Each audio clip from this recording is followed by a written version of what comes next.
Good morning, good afternoon, guys. My name is Tushar, and welcome back to our channel, YouTube channel. So today I am here to discuss you about what is a startup business and what is the basic requirements of starting a startup business. What kind of license and registrations are required to do a startup business. So here I go for starting from this. Formalizing for the first point is formalizing a business structure and founder agreement.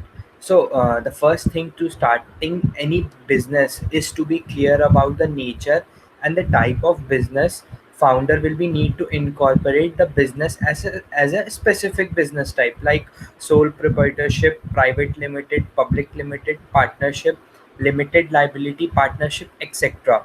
Now it is very essential to have this clarity at a very beginning, at this will be integral to be the business overall vision and goals, both short term and long term.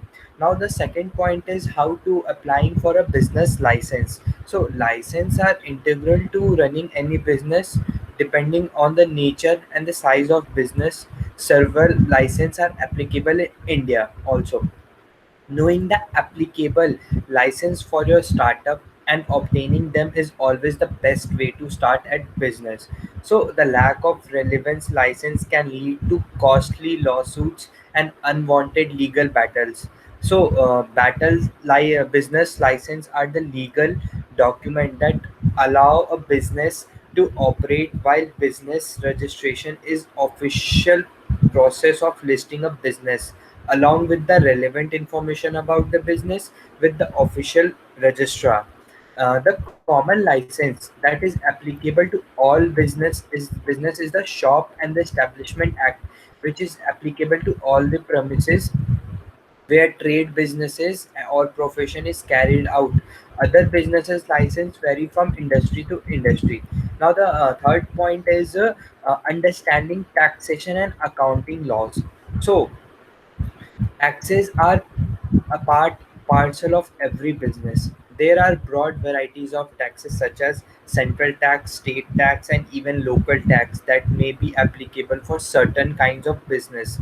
So different businesses and operating sectors attract different taxes, and knowing this beforehand can prove to be a very useful.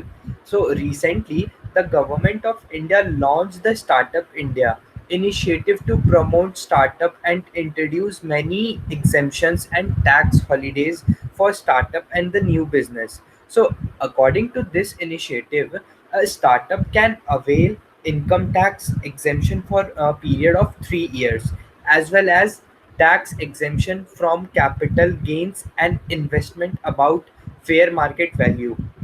So the condition that startup need to qualify in order to leverage these exemptions are: the startup should not be more than 7 year olds from the date of the incorporation, is incorporated as a registered partnership, limited liability company, or a private limited company. And also the important point is that turnover in a year should not be exceeded 25 crores.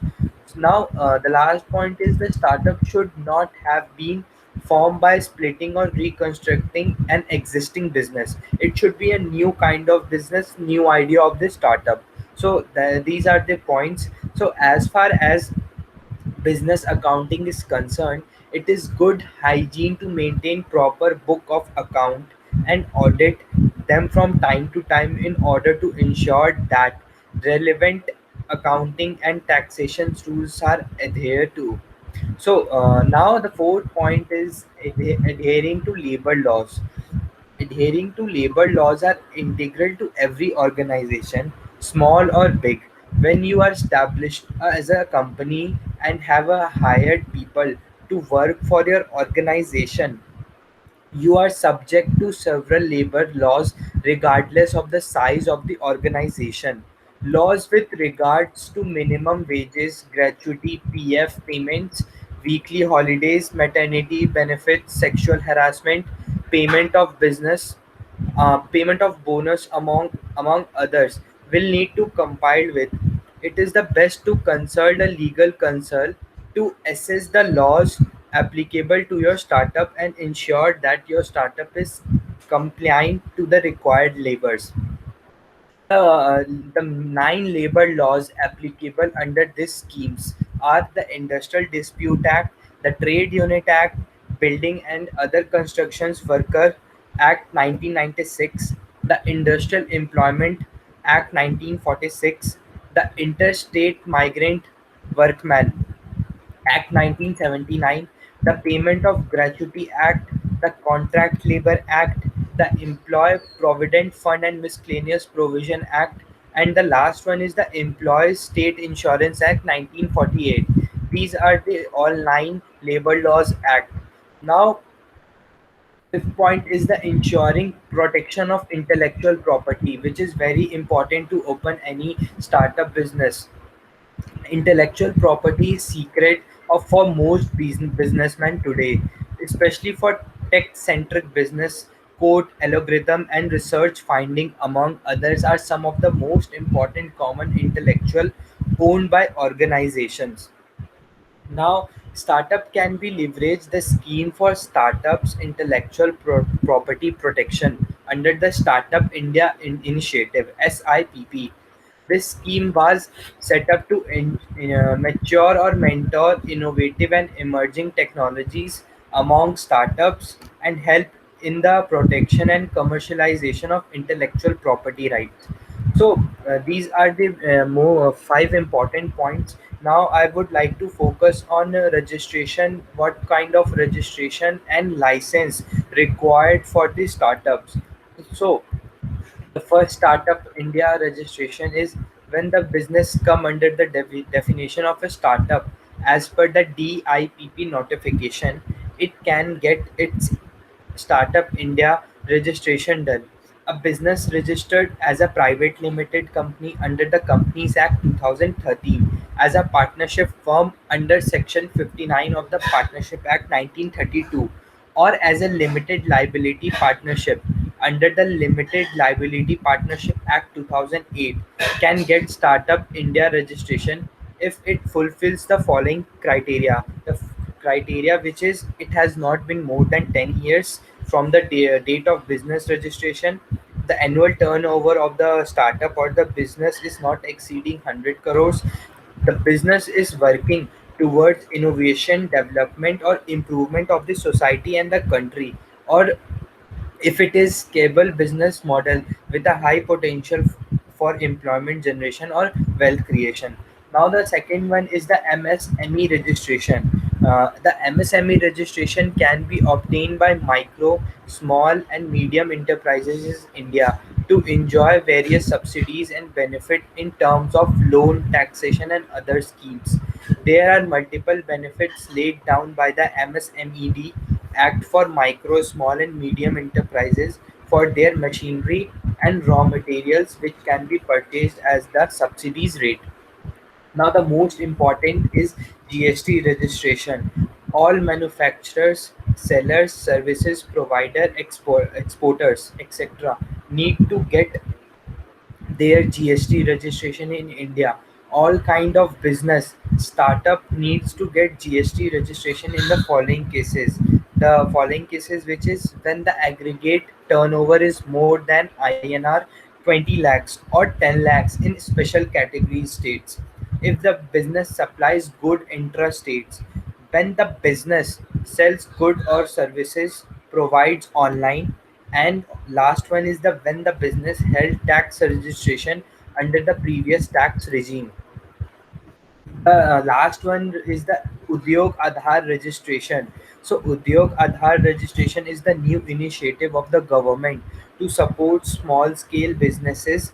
Indeed, the process of Udyog Aadhaar registration has come as a replacement to the SSI registration or an MSME registration. Once you get to know about the Udyog Aadhaar registration is obtained for a small business, it can enjoy various subsidies and schemes specially provided by the government for helping small business in India. Now the last one is the license which is required for the startups.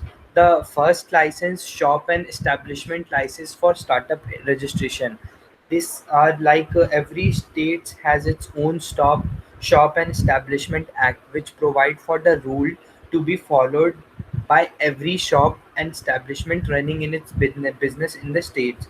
The act also provide for shop and establishment license or trade license, a business that comes under the definition of Shop and Establishment Act. Now the next one is a import export code registration. All import export who wish to import or export goods and services from India need to have a valid IE code. IE code must be mentioned in all relevant customs documents. Banker would require you to have valid IEC registration for making payment abroad. To obtain import-export code (IEC) registration, it is mandatory to have an PAN and current account in a bank. Apart from this, certain business for non-NBFC or fintech companies like NBFC registration is required, while for a multimedia broadcasting platform, broadcasting license are required to be obtained. These are the all license and registration which is required to start up for any business. So this I would like to end my session, and if you have any query related to this, please comment down your question, and do subscribe our channel. Thank you so much, guys.